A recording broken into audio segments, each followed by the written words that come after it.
Hey guys, welcome back to my channel.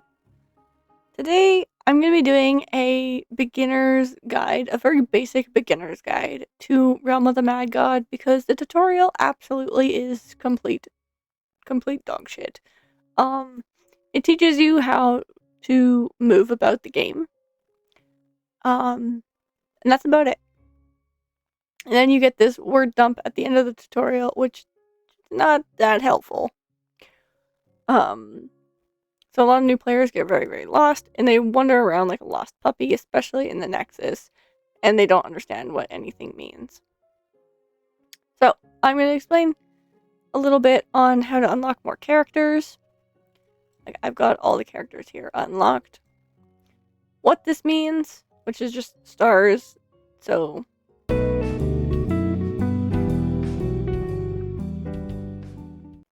there are different classes, and each class has a different ability. Some are very unique, some are harder to learn than others, like Wizard is kind of a point and shoot kind of one. Priest is an ability spam one. Archer, you have to have some skill with that ability shot. I honestly cannot remember what Rogue is. I played it once to get it to level 20 and that was it. Like, that was it. A lot of these I've only played to like level 20. If you see it like cut off at level 20, it means I just got it to level 20 and killed the character.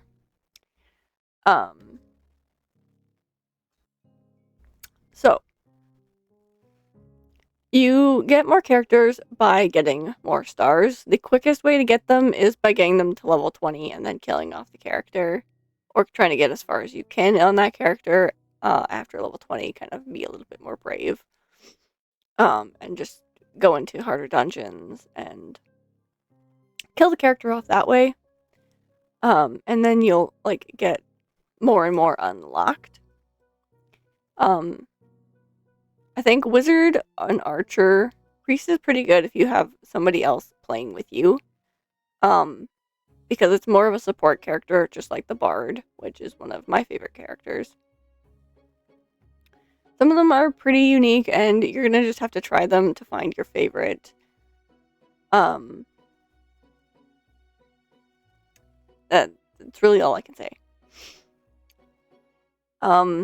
Exalts are special dungeons you do in the game that'll give the class a permanent stat boost. And they're specific dungeons to that you do. And I do not remember all of them because they're Lost Halls, the Nest, Fungal Cave-In, the Void, Orc Sanctuary, called Bolt Steamworks, Cultist Hideout, and Spectral Penitentiary.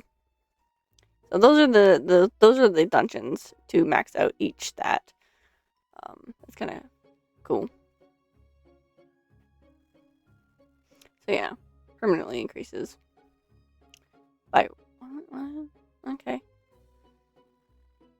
Hardly seems worth it, but then again, I guess scaling. Now,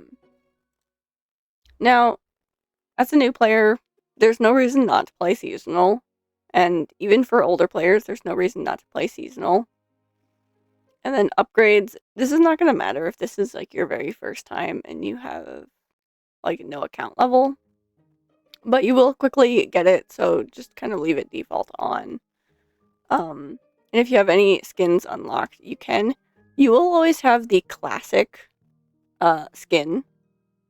If you want to play with the classic looking character, but for the most part, you're just gonna have to pay or find them. And so you can choose your class, whatever class you want.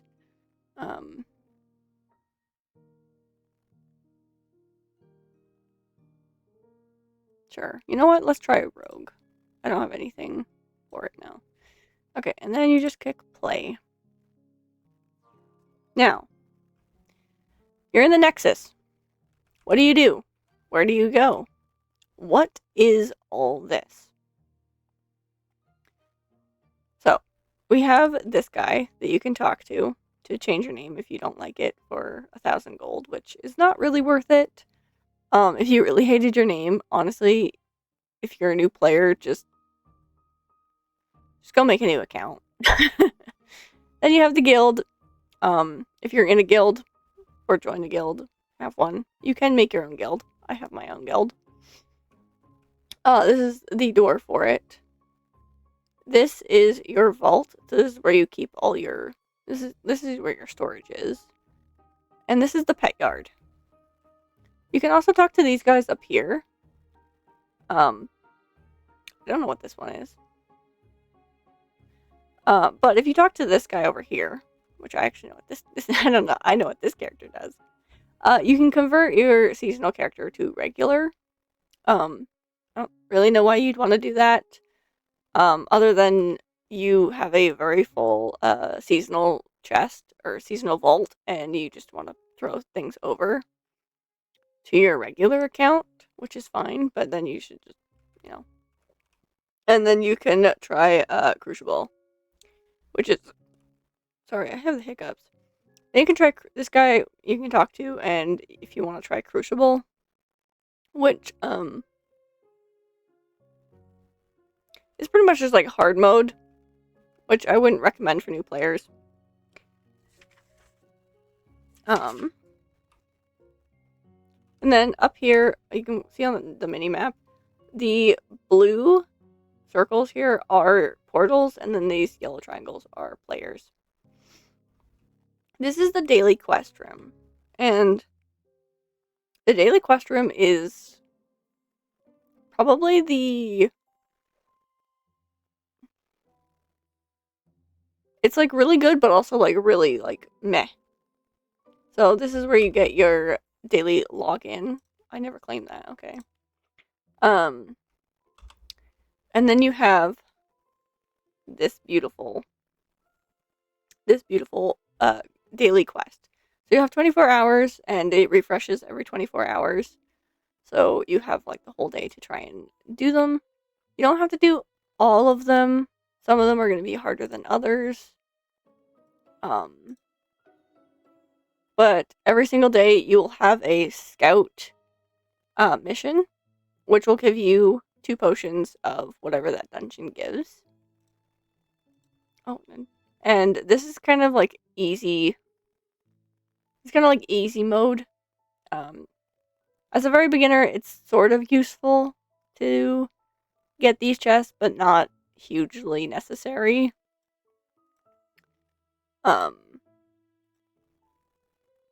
The standard quest chests are pretty good to get. They are worth your time farming. As a newer player, you may struggle with some of them. And if it's just too hard, just leave it and wait for the next day. And then you have the events. So these are all event quests that you can hand in, and they're varying levels of what you can hand in. So you can always look through here, and you can get skins from here, as well as you get these. These are just, you get them from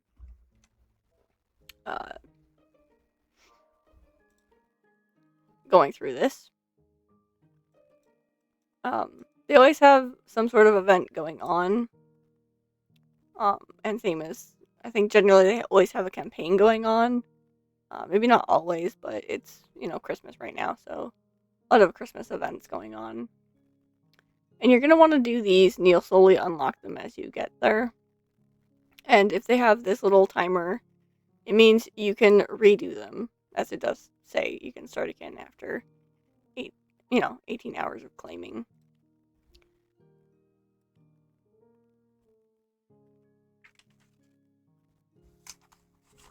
Now, if you want to find out where your account level is, it's up here.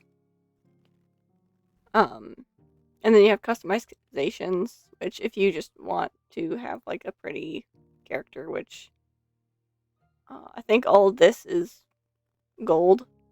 But you can change your cloth for some fame if you don't want to look like this. You can change the main and the accessory. For each character, it's going to be different. And you have the shop. Sometimes there are free packs in the shop, so it's always worth keeping an eye on and watching. But for the most part, a lot of this is not going to be worth it. You can purchase some pet eggs for some fame, but again, it's not super worth it. And you have the events calendar, which is good to keep an eye on, but not crucial. And you can just see which dungeons are in the event right now. So it's good to keep an eye on, but also, sometimes there's not much going on. And that's really it for here. You can also go, if you want to go to the shop, you can go to the Grand Bazaar, which is on this side. And I should use a faster character for this. And on this side, you can also buy keys for Realm Gold, but it's not worth it. You're going to spend a lot of money, and you can farm keys in game. So this, you pretty much get everything,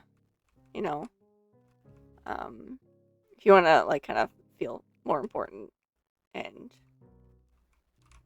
nice about shopping and it does give you a little preview of what you look like with it before you buy, so it's kind of nice. But for the most part, you're not really going to be buying much in here. If you really wanted some blueprints, certain ones are more worth it than others, because you can find all the you can find everything. So you can have a run around through here if you're curious. It's kind of interesting to run around in, but not super interesting. And you can nexus at any point. I will show you guys the vault, which going in it's going to be pretty self-explanatory. You're going to have if you're seasonal, it'll be a seasonal vault. It'll just be a regular vault if you're not on a seasonal character. You're going to have your pet yard here for quick access. You're going to have your gift chest, your seasonal gift chest. And I'd recommend leaving things in your gift chest until you're ready to use them. Otherwise, they're just going to clog up your space, and you're not going to have enough space. Potion rack, you do get limited space, but I believe you can get more of this. I believe you can. You have your wardrobe. If you get a skin that you want to try out, you can jump in there, and you can also change you can also add titles to yourself. A lot of titles are free, as you can see. You can change your graves, which you can unlock through events, or you can get them through different things. You can put emotes if you want to have emotes.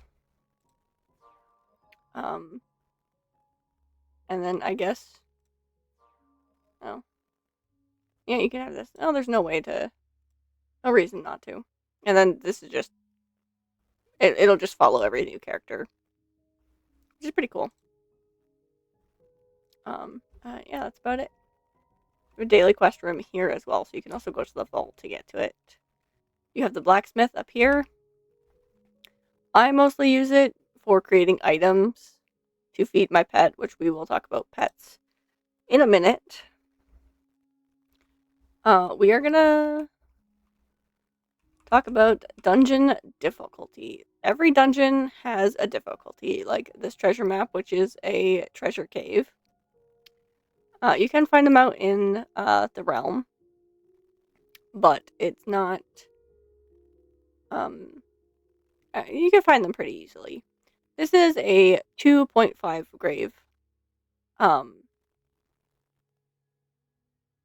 rating, so it's easy because one grave means it's super easy, and then I think it goes up to 10. I'm not too sure on that, but I'm pretty sure it goes up to 10. And as you can see, there can be halves, so it can be like 2, 2.5, 3, 3.5, 4, 4.5, and so forth. So you can always see what the dungeon is, and if you're ever curious, like a dungeon drops in the realm, you can always hover over, and it'll tell you what dungeon it is. So when you're in the realm, you'll see the realm score, and this is just how much has been done in this realm. And then once this reaches 100%, you go and get transported to Oryx's castle, and you fight Oryx. Everyone in the realm, so if you have like 10 people in the realm when it closes, 10 people will all 10 will go there. You typically want to fight Oryx with more people when you're a new player. It can be done soloed. I've seen some players do it, so you can see like a 1 grave rating here. And if it has any modifiers, which yes, dungeons can have modifiers. Let me just try and find one. So this is a dungeon modifier, so you can get dyes in this cave. But if you look on the map, oh my gosh, it's getting crazier. This is definitely not the time to be doing it. You'll most commonly find pets in the adept area, and there's quite a few adept areas that you can go to. So once you're level 20, you can generally go there, and it's generally pretty safe to do. Now, let's go on to some settings that I recommend you change to make the game really easier to play.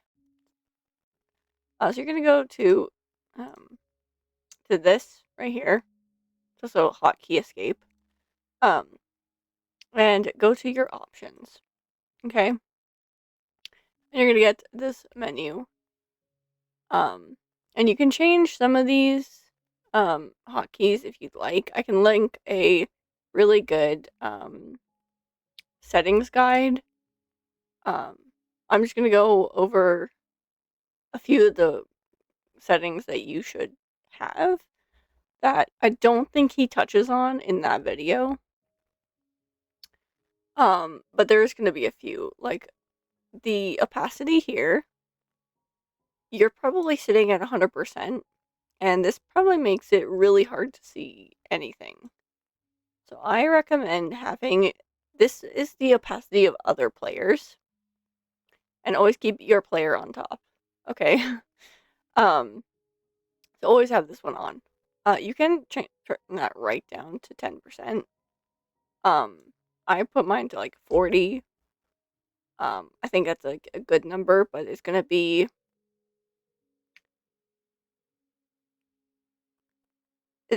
personal preference on how much opacity you want, and if you want guild members, party members, and locked players also, and all this.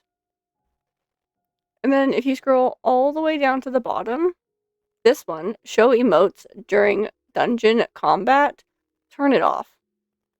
Okay, because emotes can hide incoming projectiles, and you just don't need to see you just don't need to see it, so just turn it off. And you can turn off a lot of other settings, but those are the two main ones I would recommend changing.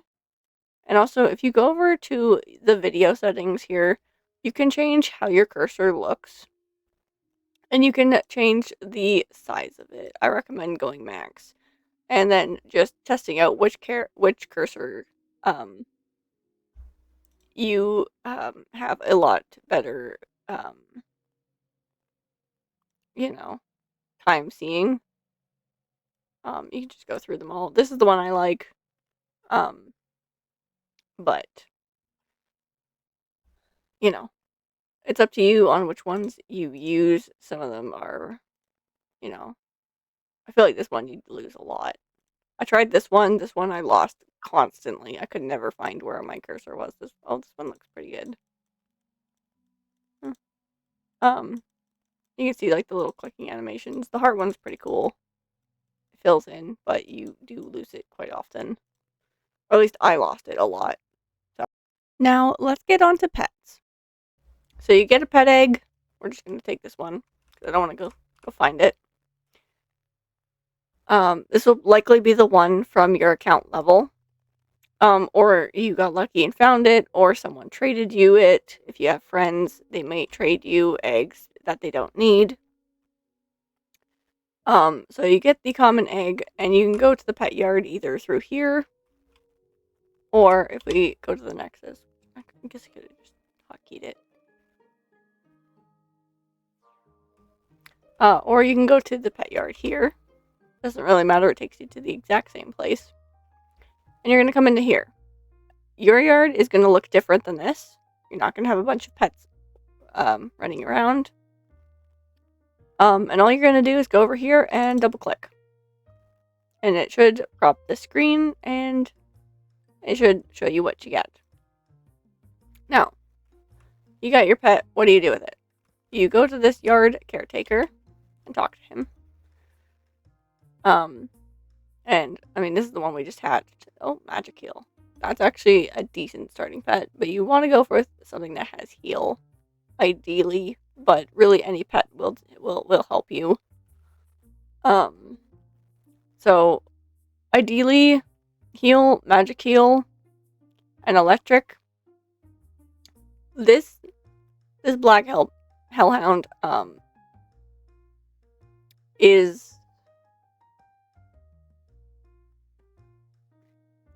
This black hellhound has the ideal set you want, but Seb also has a pet guide that goes way more in depth, and he's got way more knowledge stored in his head than I do on this. I follow that guide, and yeah. It doesn't really matter what comes first, heal or magic heal, but if you have like multiple, but I recommend trying to get heal first. Especially if you're a really bad dodger and you get hit a lot, you're gonna want that heal.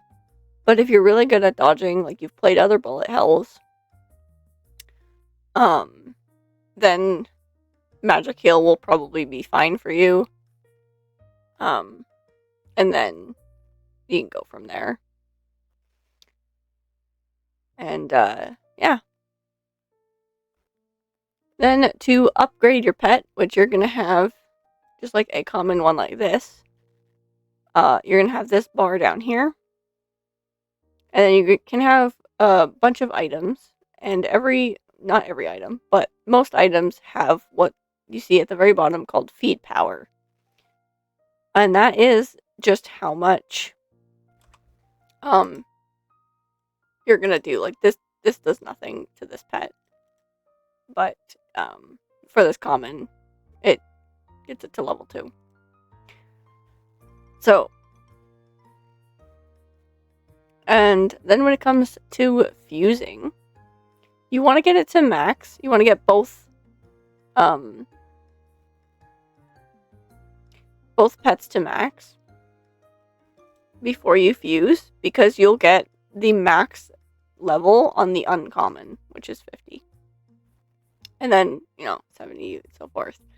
I made that mistake. I don't have any of those pets anymore. I got rid of them. And this is just how you get rid of them, just through the release. And I do not like that these buttons are right beside each other.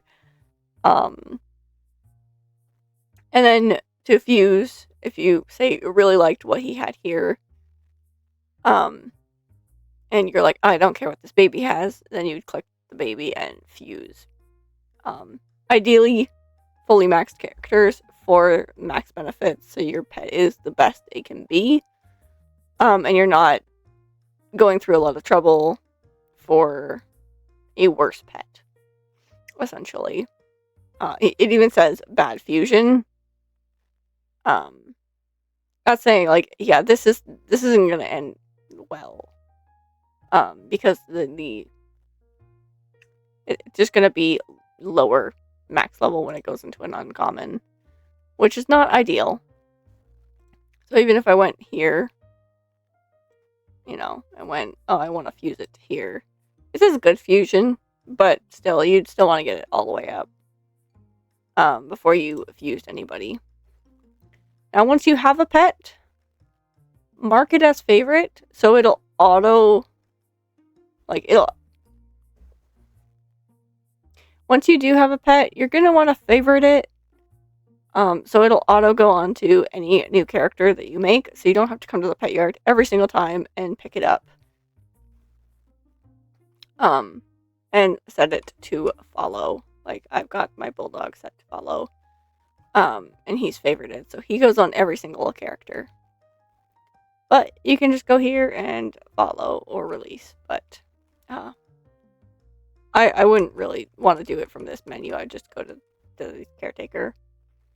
Now, the console.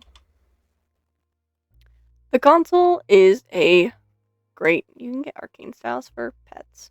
Interesting. I just realized that up there. So you have a bunch of different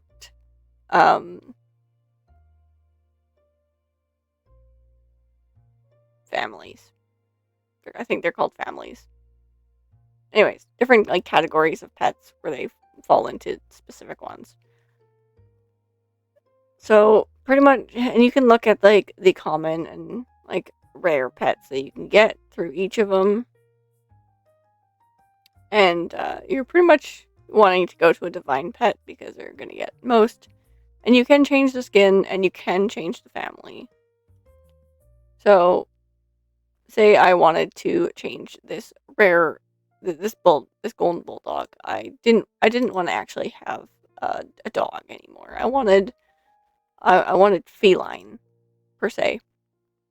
You can change the family for 1,000 gold or 1,000 fame, and that will make it no longer a canine and now a feline. And the way you unlock a lot of these things is just by hatching eggs of this type.